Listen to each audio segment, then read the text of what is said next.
আৰকেজি লাইভৰ প্ৰতিগৰাকী দৰ্শকক স্বাগতম জনাইছো। নমস্কাৰ, মই প্ৰণৱ শইকীয়া।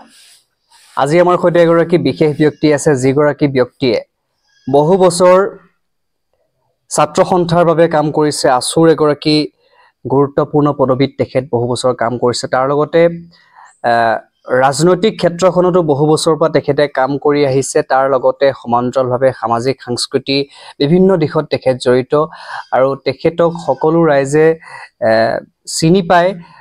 গহপুৰৰ যি ককিলা নাহৰণি গাঁও আছে, ককিলা নাহৰণি গাঁৱত তেখেতৰ পুৰণা বাসগৃহ আৰু কৰ্মৰ বিভিন্ন ক্ষেত্ৰৰ কাৰণে তেখেতে বেলেগ বেলেগ ঠাইলৈ তেখেত গৈ থাকে।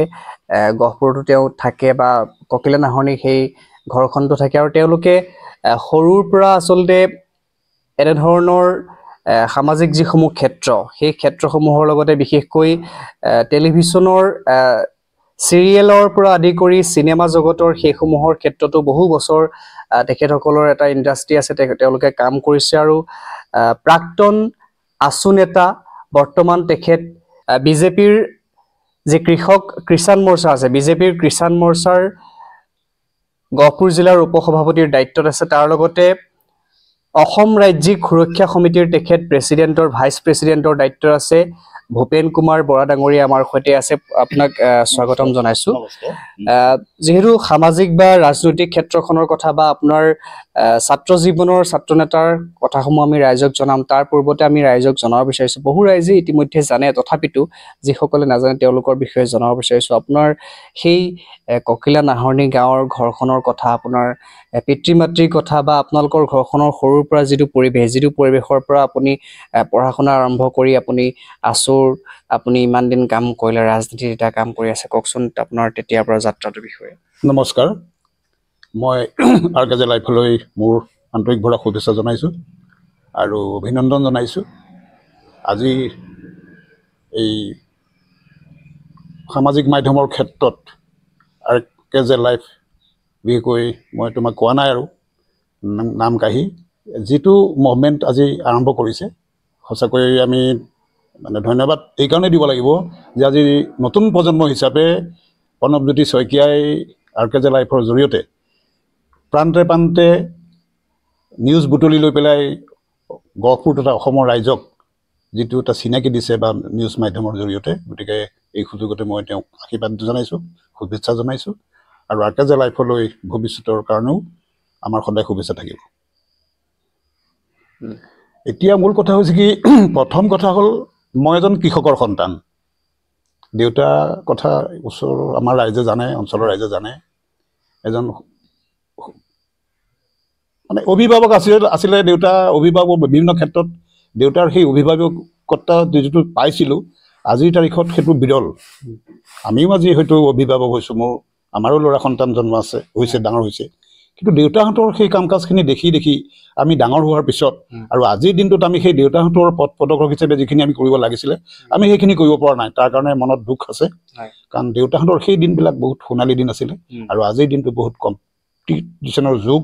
যি কি নহওক, আমি সেই দেউতাৰ ঔৰসত জন্ম হোৱাৰ কাৰণে মই আজিৰ তাৰিখত মোৰ পিতৃপুৰুষ আৰু মাতৃক মই শ্ৰদ্ধা জনাইছোঁ।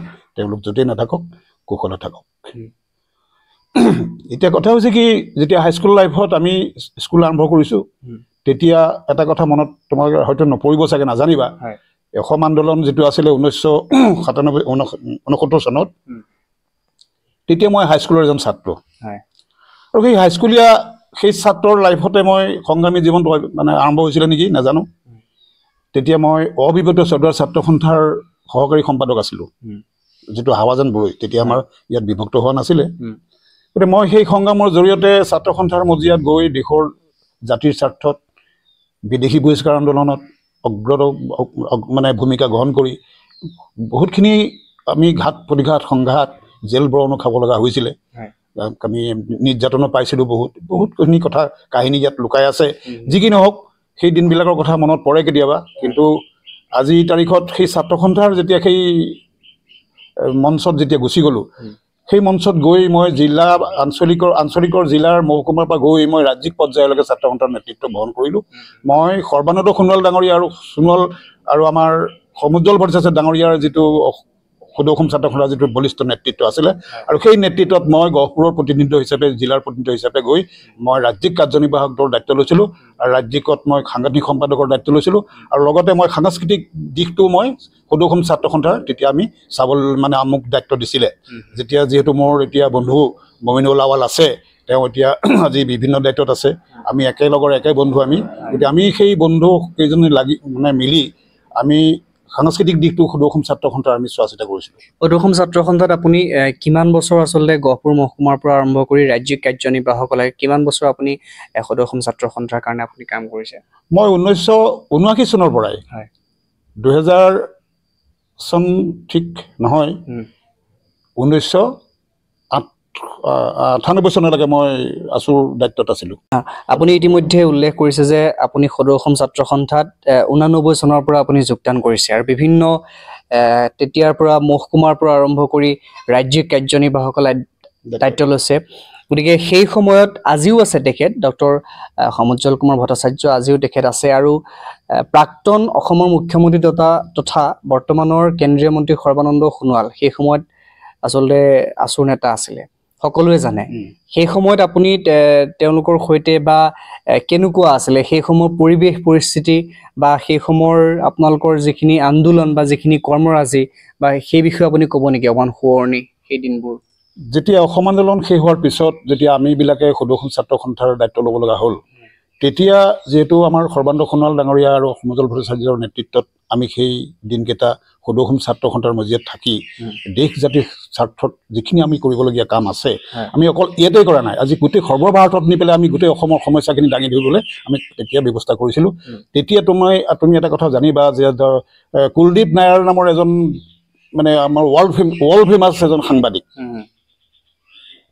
সেই সাংবাদিকজনৰ লগত আমি কাম কৰিছিলোঁ আৰু সেই সাংবাদিকজনে আমাৰ সদৌ অসম ছাত্ৰ সন্থাক আগুৱাই নিয়াৰ ক্ষেত্ৰত ভাৰতবৰ্ষত তেখেতে যথেষ্ট আমাৰ সদৌ অসম ছাত্ৰ সন্থাৰ হৈ কাম কৰিছিলে আৰু এই সুযোগতে তেখেত এতিয়া প্ৰয়াত আমি তেখেতকো শ্ৰদ্ধাঞ্জলি জনাইছোঁ আৰু যিজন ব্যক্তিৰ সান্নিধ্যত মই প্ৰায় 15 দিন অসমৰ চুকে কোণে বিভিন্ন প্ৰান্তত ঘূৰিবলৈ সুযোগ পাইছিলোঁ আৰু সেই মানুহজনৰ লগত মই দিনে ৰাতিয়ে সেই সংগ্ৰামী সেই পৰিস্থিতিৰ যিখিনি কথা তেখেতৰ সাংবাদিকতা জগতৰ যিখিনি তেওঁ ইয়াতে বিচাৰি আহিছিলে আৰু সেইখিনি তেওঁ লগত সহযোগিতা আগবঢ়াইছিলোঁ আজি শদিয়াৰ পৰা ধুবুৰীলৈকে সেইখিনি কথা মোৰ মনত আছে যেতিয়া ভয়াৱহ যিটো পৰিস্থিতি আছিলে অসমৰ ভয়াৱহ পৰিস্থিতিৰ কথা ক'লেতো আৰু সকলোৱে জানে আমি দিনক ৰাতি কৰি ৰাতিক দিন কৰি পেলাই আমি জাতিটোৰ স্বাৰ্থত সদৌ অসম ছাত্ৰ সন্থাৰ যিটো গণতান্ত্ৰিক যিটো আন্দোলনৰ স্বাৰ্থত আমি কাম কৰি গৈছিলোঁ তাৰপিছত আপুনি ধৰি লওক ছাত্ৰ সন্থাৰ পিছত আপুনি ৰাজনীতিত আপুনি কেতিয়া যোগদান কৰিছিলে ৰাজনীতিলৈ আপুনি কেনেধৰণে আহিলে বা ৰাজনীতি যিটো আপোনাৰ জীৱন কেনেকৈ আৰম্ভ হৈছিলে বা তাৰ পৰা আহি আজিলৈকে কি ক'ব সেই বিষয়ে যেতিয়া আমাৰ সদৌ অসম ছাত্ৰ সন্থাৰ বৰপেটাৰ অধিৱেশন হয় সেই অধিৱেশনতে আমি সদৌ অসম ছাত্ৰ সন্থাৰ পৰা আমি অব্যাহতি লৈছিলোঁ ডক্টৰ আমাৰ সমুজ্জ্বল ক্ষমা কৰিব আমাৰ সৰ্বানন্দ সোণোৱাল মই মোৰ নিচিনা বহুত আমি এটা গ্ৰুপ আমি সদৌ অসম ছাত্ৰ সন্থা মানে ত্যাগ কৰি আহি আমি অসম গণ পৰিষদ দলত জইন কৰিছিলোঁ আৰু সৰ্বানন্দ সোণোৱাল ডাঙৰীয়া আৰু মই আমি একে তাৰিখতে সদৌ অসম ছাত্ৰ সন্থাৰ পৰা আহি অসম গণ পৰিষদ আঞ্চলিক দলত আমি মানে অন্তৰ্ভুক্ত হৈছিলোঁ সদস্য এইটো কিমান মান চনৰ কথা হ'ব এইটো আছিলে 98ৰ কথা 98 ইয়েছ 98ৰ কথা তাৰপিছত আপোনালোকে অসম গণ পৰিষদ দলত যোগদান কৰিছিলে তাৰ পৰা ৰাজনীতিৰ জীৱনটো আপুনি কেনেধৰণে আগবঢ়াই লৈ গৈছিলে তেতিয়া অসম গণ পৰিষদ দলৰ এটা মানে ভাতৃ সংগঠন আৰম্ভ হৈছিলে যিটো আমি অসম যুৱ পৰিষদ বুলি কওঁ আৰু সেই যুৱ পৰিষদৰ তেতিয়া কমিটিবিলাক গঠন হোৱা নাছিলে আমাক আহ্বায়ক হিচাপে দায়িত্ব দিছিলে বিশ্বনাথ জিলা আছিলে আমাৰ তেতিয়া সাংগঠনিক জিলা আমাৰ তেজপুৰটো আঁতৰি গুচি গৈছিলে বিশ্বনাথ আমাৰ জিলাৰ যুৱ পৰিষদৰ মই মুখ্য আহ্বায়ক হিচাপে মই কাৰ্যনিৰ্বাহ কৰিছিলোঁ আৰু তাৰপিছতে মই কেন্দ্ৰীয় অসম গণ পৰিষদৰ যুৱ পৰিষদৰ কেন্দ্ৰীয় কমিটিত কাৰ্যনিৰ্বাহক হিচাপে দায়িত্ব লৈছিলোঁ তাৰপিছত সাংগঠনিক হিচাপে দায়িত্ব লৈছিলোঁ সাংগঠনিক সম্পাদক হিচাপে দায়িত্বত আছিলোঁ উপ সভাপতি হিচাপে দায়িত্বত আছিলোঁ প্ৰায় একাধিক্ৰমে মই 15 বছৰ দিন অসম যুৱ পৰিষদৰ কেন্দ্ৰীয় নেতৃত্বত দায়িত্ব লৈ পেলাই অসম গণ পৰিষদৰ হৈ কাম কৰিছিলোঁ মই তেতিয়া অসম গণ পৰিষদৰ যুৱ পৰিষদৰ কেন্দ্ৰীয় কাৰ্যনিৰ্বাহকৰ উপ সভাপতি হিচাপে দায়িত্ব লৈছিলোঁ আৰু 2011 চনত যেহেতু প্ৰয়াত গণেশ কুটুম ডাঙৰীয়া আমাৰ মাজৰ পৰা তেখেত বিয়োগ হৈছিল আৰু গহপুৰৰ উত্তৰাধিকাৰী সূত্ৰে অসম গণ পৰিষদ দলৰ প্ৰাৰ্থিত্বৰ কাৰণে মই বিচাৰিছিলোঁ আৰু সেই প্ৰাৰ্থিত্ব মই পাইছিলোঁ আৰু পোৱাৰ বিনিময়ত মই 2011 চনত মই নিৰ্বাচনত অৱতীৰ্ণ হৈছিলোঁ অসম গণ পৰিষদ দলত দুৰ্ভাগ্য এইটো আৰু যুদ্ধটো আৰু হাৰা জিকা আছেই কিন্তু হাৰিছোঁ যদিও মই হেৰাই যোৱা নাই হয়তো ইলেকশ্যনত কিবা কাৰণত হাৰিব পাৰোঁ কিবা এটা কাৰণত হাৰিছোঁ কিবা কিবি কথা এইবিলাক দীঘলীয়া নাপাতো কাৰণ এইবিলাক ইতিহাসৰ কথা ক'লে এইবিলাকৰ কথা ক'লে বহুত কথা আহি যায়তো আৰু কাৰোবাৰ হয়তো কিবা এটা মনত কোনোবাই দুখো পাই যাব পাৰে গতিকে সেইবিলাক কথা মই ইণ্টাৰফেয়াৰ নকৰোঁ কিন্তু মই হাৰিছোঁ যদিও কিন্তু মই আজিৰ তাৰিখত হেৰাই যোৱা নাই আৰু গহপুৰবাসী ৰাইজৰ কাৰণে আজিৰ দিনটো মোৰ জীৱনটো যিটো মই দিব লাগে সামাজিকভাৱে মই যেনেকৈ থাকিব লাগে সমাজৰ ব্যৱস্থাৰ কাৰণে য'ত যেনেকৈ যাক তেনেকৈ সহায় কৰিব লাগে তাৰ কাৰণে মই অহৰ্নিশে কাৰণ ৰাতি মই 12টা বজাতো ফোন ৰিচিভ কৰোঁ কাৰণ ৰাইজেতো আমাক বিচাৰে আজি কিবা কাৰণত হয়তো বিশেষ হেৰি নাথাকিলেও দলৰ দায়িত্বত আছোঁ আজি ভাৰতীয় জনতা পাৰ্টীৰ দলৰ দায়িত্বত থাকি নিজকে এজন মানে নিষ্ঠা সহকাৰে মানে আমাৰ দলটোক আগবঢ়াই নিয়াৰ ক্ষেত্ৰত যিটো আমাৰ আধ্যাত্মিকতাৰ যিটো দিশ এইটো ভাৰতীয় জনতা পাৰ্টীৰ যিটো আছে এইটোতো অসমৰ ভাৰতবৰ্ষত ক'তোৱেই নাই বেলেগ দলতো নাই গতিকে নিজকে ধন্য মানিছোঁ আজিৰ তাৰিখত এজন ভাৰতীয় জনতা পাৰ্টীৰ কৰ্মী কাৰ্যকৰ্তা হিচাপে থাকি আৰু এই ক্ষেত্ৰত মই এই সুৰুঙাৰে যাক যেনেকৈ ধৰণে সহায় কৰিব পাৰিছোঁ সেইটো সহায় কৰাৰ ক্ষেত্ৰত মই আগবাঢ়ি গৈ আছোঁ ইয়াৰ পৰৱৰ্তী সময়ত আপুনি ইতিমধ্যে কৈছে যে ছাত্ৰ সন্থাৰ পিছতে আপুনি অসম গণ পৰিষদ দলত যোগদান কৰি বিভিন্ন দায়িত্বৰ মাজে আপুনি নিৰ্বাচনত প্ৰতিদ্বন্দ্বিতা আগবঢ়াইছিলে কিন্তু এইটো আচলতে এটা সাধাৰণ কথা বুলি ক'ব পাৰি কাৰণ নিৰ্বাচন হয়তো যি ৰাজনৈতিক দলেই নহওক সকলো বিধায়কে আচলতে প্ৰথমবাৰত হৰাজিকাটো থাকেই নিৰ্বাচনত সেইটো লৈ ইমান হেৰি নাই কিন্তু মই তাৰ পৰৱৰ্তী পৰ্যায়ত আপুনি যিহেতু আপুনি বিজেপি দললৈ আপুনি যোগদান কৰিলে ৰাজনীতি আপুনি যিটো ৰাজনৈতিক জীৱন এগৰাকী ৰাজনৈতিক কৰ্মকৰ্তা হিচাপে আপুনি বিভিন্ন দায়িত্বত এতিয়াও আপুনি বিভিন্ন দায়িত্বত বহন কৰি আছে গতিকে সেই যিটো আপোনাৰ যাত্ৰা তাৰ পৰৱৰ্তী পৰ্যায়ত আপুনি কেনেধৰণে আগবঢ়াই লৈ গৈছিল এতিয়ালৈকে প্ৰথম যেতিয়া মই 2014 চনত ভাৰতীয় জনতা পাৰ্টীত যোগদান কৰিছিলোঁ আৰু তেতিয়া মোৰ শ্ৰদ্ধাৰ বিশ্বনাথ জিলাৰ আমাৰ সভাপতি বৰকটকী ডাঙৰীয়া আছিলে তেখেতে মোক এটা দায়িত্ব দিছিলে মজদুৰ মৰ্চাৰ ৰাজ্যিক কমিটিৰ দায়িত্ব কাৰ্যনিৰ্বাহক সদস্য হিচাপে প্ৰথম মই কাৰ্যনিৰ্বাহ কৰিছিলোঁ তাৰপিছতে সেই টাইমত যোৱাৰ পিছতে আকৌ মই কেন্দ্ৰীয় সমিতিৰ ক্ষমা কৰিব মই জিলা সমিতিলৈ আহিলোঁ জিলা সমিতিত মোৰ OBC মৰ্চাৰ প্ৰেচিডেণ্ট হিচাপে দায়িত্ব দিলে আৰু OBC মৰ্চাৰ দায়িত্ব লৈ মই OBC আমাৰ যিখিনি আছে বা ৰাইজ আছে সেইসকলৰ কাৰণে মই নিজকে নিয়োজিত কৰিছিলোঁ সেইটো আমাৰ দায়িত্ব শেষ হোৱাৰ পিছত পুনৰবাৰ আকৌ ৰাজ্যিক কাৰ্যনিৰ্বাহকৰ কিষাণ মৰ্চাৰ দায়িত্বত আছিলোঁ কিষাণ মৰ্চাৰ দায়িত্বত থাকি আমি শদিয়া ধুবুৰীকে ধৰি আমাৰ কিষাণৰ যিখিনি ব্যৱস্থা আজি কৃষকসকলৰ আৰ্থিক সামাজিক উন্নয়নৰ ক্ষেত্ৰত যিটো আমি ভূমিকা ল'ব লাগে সেইখিনি আমি আগবাঢ়ি লৈ যোৱাৰ ক্ষেত্ৰত আমি আগবাঢ়ি গৈছিলোঁ আৰু সেইটো আমি আজিৰ তাৰিখত এটাই ক'বলৈ বিচাৰিছোঁ যে কৃষকসকলৰ যিটো ব্যৱস্থা আজিৰ তাৰিখত অৰ্থসামাজিক উন্নয়নত কৃষকসকলৰ যিটো গুৰুত্ব সেই গুৰুত্বটো প্ৰদান কৰাৰ ক্ষেত্ৰত ভাৰতীয় জনতা পাৰ্টীৰ কিষাণ মৰ্চাই আগবঢ়াই লৈ গৈছে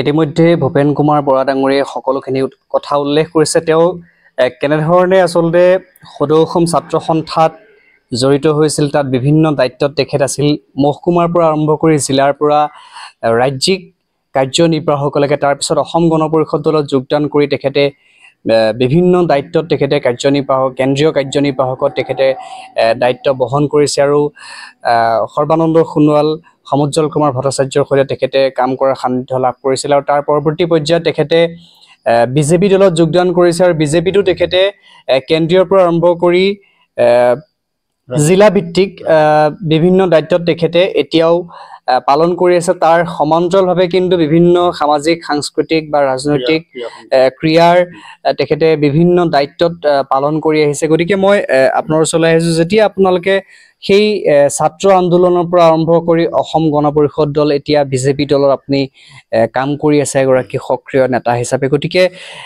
পূৰ্বৰ আপোনালোকে সেই আজিৰ পৰা 20 বছৰ 30 বছৰ আগৰ দিনসমূহ দেখিছে চৰকাৰৰ কাম কাজেই হওক বা অসমৰ সাম্প্ৰতিক যিটো পৰিৱেশ পৰিস্থিতি সেই সময়ত আছিলে সেয়াও আপোনালোকে দেখিছে আজিৰ বৰ্তমানৰ পৰিৱেশ পৰিস্থিতিও দেখিছে কেইবাখনো চৰকাৰ আপোনালোকে দেখা পাইছে এজিপি চৰকাৰ আপোনালোকে দেখা পাইছে কংগ্ৰেছ চৰকাৰ দেখা পাইছে এতিয়া বিজেপি চৰকাৰ গতিকে আমি আগৰ কথাখিনি আপুনি অকমান ক'লে ভাল লাগিব আৰু তাৰ সমান্তৰালভাৱে বৰ্তমান চৰকাৰখনৰ কাম কাজ বা মুখ্যমন্ত্ৰী ডক্টৰ হিমন্ত বিশ্ব শৰ্মাৰ যিখিনি কৰ্মৰাজি আপুনি এগৰাকী মানে গহপুৰৰ স্থানীয় বাসিন্দা হিচাপে আপুনি কেনেধৰণে চাইছে?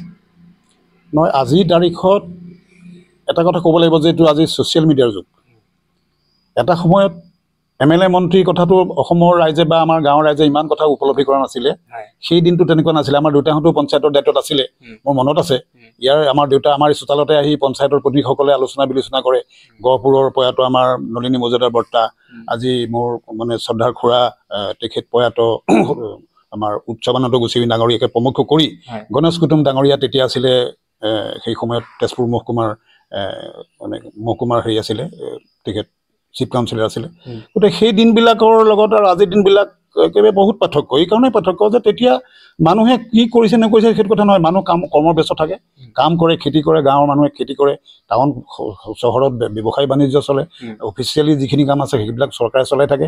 কিন্তু আজিৰ দিনটোত যিটো প্ৰতিটো মুহূৰ্তত যিটো মানে সচেতন যদি নহয়, কোনো ৰাজনৈতিক দলৰ নেতাই হওক বা সেই কৰ্মীয়ে হওক বা মন্ত্ৰীয়ে হওক বা বিধায়ক হওক বা প্ৰত্যেকৰ কথাই কৈ আছোঁ। গতিকে প্ৰত্যেকটো খোজত আমি সাৱধান হৈ পেলাই কাম কৰি যাব লাগিব। কাৰণ আজিৰ তাৰিখত সকলো কনচিয়াছ, ৰাজনৈতিকভাৱে আজি দেশৰ প্ৰতিজন নাগৰিক কনচিয়াছ। আমি যদি ভাবোঁ যে নাই মানুহে একো বুজি নাপায়, এইবিলাক কথা নহয়, সেইটো আমাৰ মূৰ্খামি হ'ব। কাৰণ আজি প্ৰতিজন যদি তুমি কাইলৈ এজন হাজিৰা কৰা মানুহৰ কথা যদি সোধা, কাইলৈ নৰেন্দ্ৰ মোদী ডাঙৰীয়াৰ তেখেতৰ প্ৰতি থকা তেওঁৰ যিটো দৃষ্টিভংগী, সেই দৃষ্টিভংগী মোক বুজাই দিব। আমি সেইটো পাইছোঁ, প্ৰেক্টিকেলি পাইছোঁ। গতিকে মানুহ ৰাজনৈতিকভাৱে আজিৰ তাৰিখত বহুত সচেতন। আৰু তাতে ছ'চিয়েল মিডিয়াৰ যুগ, অকণমান এক মুহূৰ্তত যদি কিবা এটা হৈ যায় গোটেই হাহাকাৰ সৃষ্টি হৈ যায়। গতিকে আজিৰ তাৰিখত মই এটা কথা ক'ব লাগিব যে আমাৰ স্বনামধন্য অসমৰ মুখ্যমন্ত্ৰী ডক্টৰ হিমন্ত বিশ্ব শৰ্মা, মই কি বুলি ক'ম, তেখেতক কি বুলি মই অভিবাহিত কৰিম, মোৰ ভাষা নাই। কাৰণ এনেকুৱা এজন আজিৰ তাৰিখত অসমৰ সুযোগ্য, বলিষ্ঠ, সবল, শক্তিশালী, সুদক্ষ অসমৰ মুখ্যমন্ত্ৰী, আজি যদি আপুনি এটা কথা মোক প্ৰশ্ন কৰে, মই তাৰ উত্তৰ এটাই দিম যে আকৌ শৰাইঘাটৰ দ্বিতীয়জনমান আজি লাচিত বৰফুকন হিচাপে অভিহিত কৰিছোঁ মই। আজিৰ তাৰিখত সেইজন বীৰক মই লাচিত বৰফুকন দ্বিতীয়জন বুলি মই অভিহিত কৰিছোঁ। এই কাৰণেই যে আজি যিটো বিদেশীৰ আগ্ৰাসন, দুৰ্ভাগ্য, আমি বিদেশী বিতৰণৰ কাৰণে আমি আন্দোলন কৰি আমি চৰকাৰৰ গাঁঠিতো আছিলোঁ, দুৰ্ভাগ্য আমি কিন্তু সেই বিদেশী বিতৰণৰ কথাখিনি আমি একো কৰিব নোৱাৰিলোঁ। আমি গাড়ী ৰক্ষা কৰিবলৈ যাওঁতেই আমি পাহৰি গ'লোঁ সকলো কথা। ক'ব নাপায়, অপ্ৰিয় হ'লেও সঁচা কথা এইবিলাক। কাৰণ অসমৰ ৰাইজে দলিচা পাৰি দিছিলে অসম গণ পৰিষদ দলক, হিয়াৰ আমঠু বুলি কৈছিলে। গতিকে এই কথাবিলাক ক'লে আমি চেণ্টিমেণ্টেল হৈ যাওঁ। কাৰণ আমাৰো গোটেই সোণালী অধ্যায়বিলাক তেনেকৈ আমি শেষ কৰি দিছোঁতো।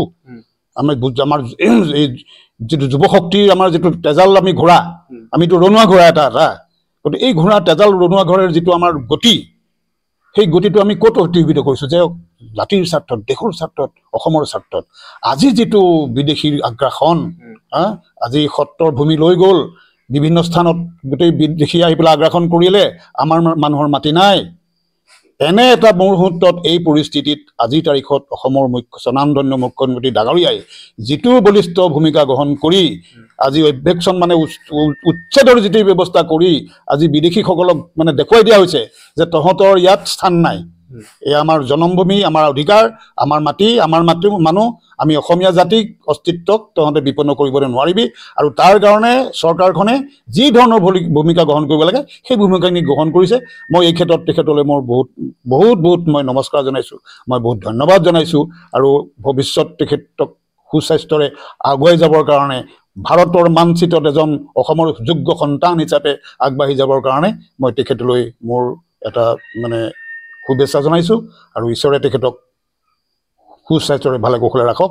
ইতিমধ্যে তেখেতে সকলোখিনি কথা উল্লেখ কৰিছে। যথেষ্ট বহু বছৰ অভিজ্ঞতা সম্পন্ন এগৰাকী ব্যক্তি ভূপেন কুমাৰ বৰা ডাঙৰীয়াই বহু বছৰ গহপুৰখনকো দেখিছে। আপুনি সৰুৰ পৰা যিহেতু গহপুৰখনক দেখিছে আৰু বহু কাহিনী আছে, যিসমূহ কাহিনী ক'বলৈ গ'লে আচলতে ৰাইজে বহুত, আমাৰ অনুষ্ঠানটোৱে বহুত দীঘলীয়া হ'ব, তথাপিতো আমি চমুকৈ জনাব বিচাৰিছোঁ পুৰণি যিখন গহপুৰ, আজিৰ পৰা 15-20 বছৰ 30 বছৰ আগৰ যিখন গহপুৰ তেতিয়া কেনেকুৱা আছিলে, বা তাৰপিছত আজিৰ যিটো গহপুৰৰ যিটো অসমত এটা স্থান, গহপুৰৰ এটা যথেষ্ট সুনাম দখল কৰিবলৈ সক্ষম হৈছে। ইতিমধ্যে গহপুৰখন আটকধুনীয়া হৈ পৰিলে, কিন্তু আজিৰ যুৱ প্ৰজন্মই জানিব বিচাৰিব সেই সময়ত গহপুৰখনক কেনেধৰণে প্ৰতিষ্ঠা কৰা হৈছিলে, চৰকাৰী কাৰ্যালয়ৰ ক্ষেত্ৰতে হওক বা গহপুৰ মহকুমাটোৰ ক্ষেত্ৰতে হওক, কেনেকৈ আচলতে প্ৰতিষ্ঠা হৈছিলে? আপোনালোকেতো দেখিছে সেই দিনবোৰ, কি ক'ব চমুকৈ?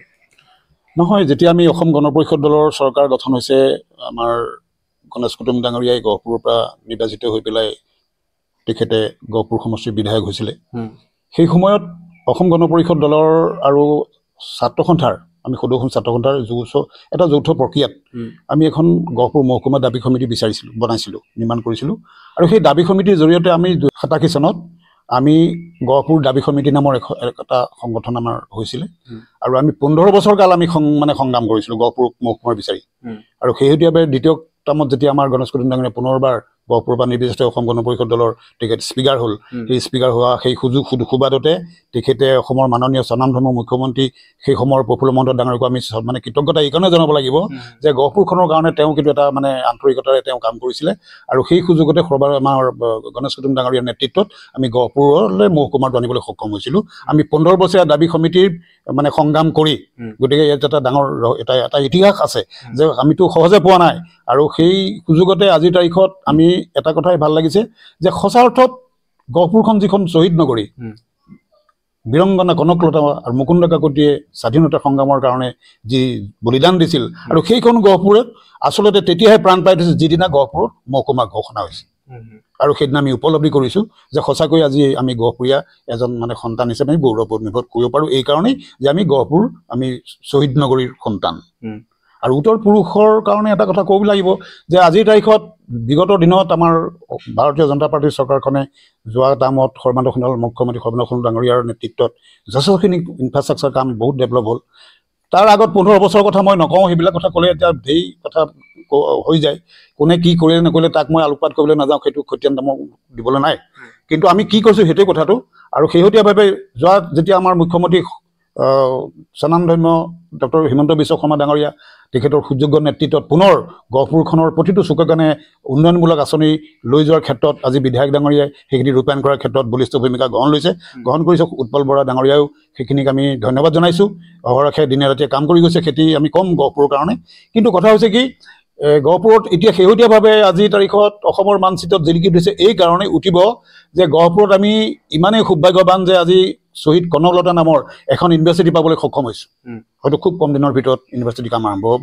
গতিকে এইটো ভাৰতবৰ্ষৰ আৰু অসমৰ কাৰণে এটা ডাঙৰ এটা এচিভমেণ্ট আমাৰ কাৰণে। আৰু দ্বিতীয়টো কথা হৈছে কি, যিটো আমি গহপুৰৰ পৰা নুমলীগড় যিটো টানেল ব্ৰিজ হ'ব, এইটোতো ভাৰতবৰ্ষত তেনেকুৱা ব্ৰিজ নাই। গতিকে ইতিমধ্যে কেন্দ্ৰীয় চৰকাৰে প্ৰস্তাৱ গ্ৰহণ কৰিছে, খুব কম দিনৰ ভিতৰত আমাৰ টানেল ব্ৰিজৰ কামো শুভাৰম্ভ হ'ব।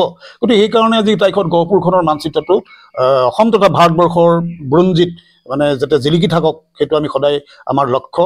আৰু সেইকাৰণে উত্তৰ প্ৰজন্মই এই গহপুৰখনক সৰ্বাংগ সুন্দৰ কৰি তোলাৰ ক্ষেত্ৰত প্ৰত্যেকেই দায়বদ্ধতা থাকিব বুলি মোৰ বিশ্বাস। আৰু বিশেষকৈ আজি গণতন্ত্ৰৰ চতুৰ্থ স্তম্ভ সংবাদ মাধ্যম, আৰু এই সংবাদ মাধ্যমত গহপুৰৰ যিসকল সংবাদ কৰ্মী আছে বা মোৰ বন্ধু আছে, ভাতৃ আছে, মই সকলোকে ধন্যবাদ আৰু কৃতজ্ঞতা জনাইছোঁ, শুভেচ্ছা জনাইছোঁ, যাতে সুন্দৰভাৱে যিটো সবল নেতৃত্বৰে তেখেতসকলে সুন্দৰ বাতৰি পৰিৱেশন কৰি অসমৰ মানচিত্ৰত গহপুৰক আমি যে বীৰংগনা দেশৰ আমি পুৰুষ বা আমি বীৰংগনা দেশৰ আমি গহপুৰীয়া সন্তান, সেই কথাটো পৰিচয় আগবঢ়াই দাঙি ধৰক। সেইখিনিকে মই সকলোকে আহ্বান জনাম, যাতে উত্তৰ পুৰুষে আমাৰ সেই বীৰংগনাসকলক শ্ৰদ্ধা জনাই দেশৰ সেৱাত আত্মনিয়োগ কৰি আগবাঢ়ি যাওক। শৈক্ষিক দিশতে হওক, সাংস্কৃতিক দিশতে হওক, সকলো দিশত গহপুৰখনক সৰ্বাংগ সুন্দৰ হৈ উঠাত আমি সদায় তাৰ কাৰণে আমি যিখিনি আমাৰ দায়িত্ব আৰু কৰ্তব্য থাকিব সেইখিনি আমি পালন কৰি যাম।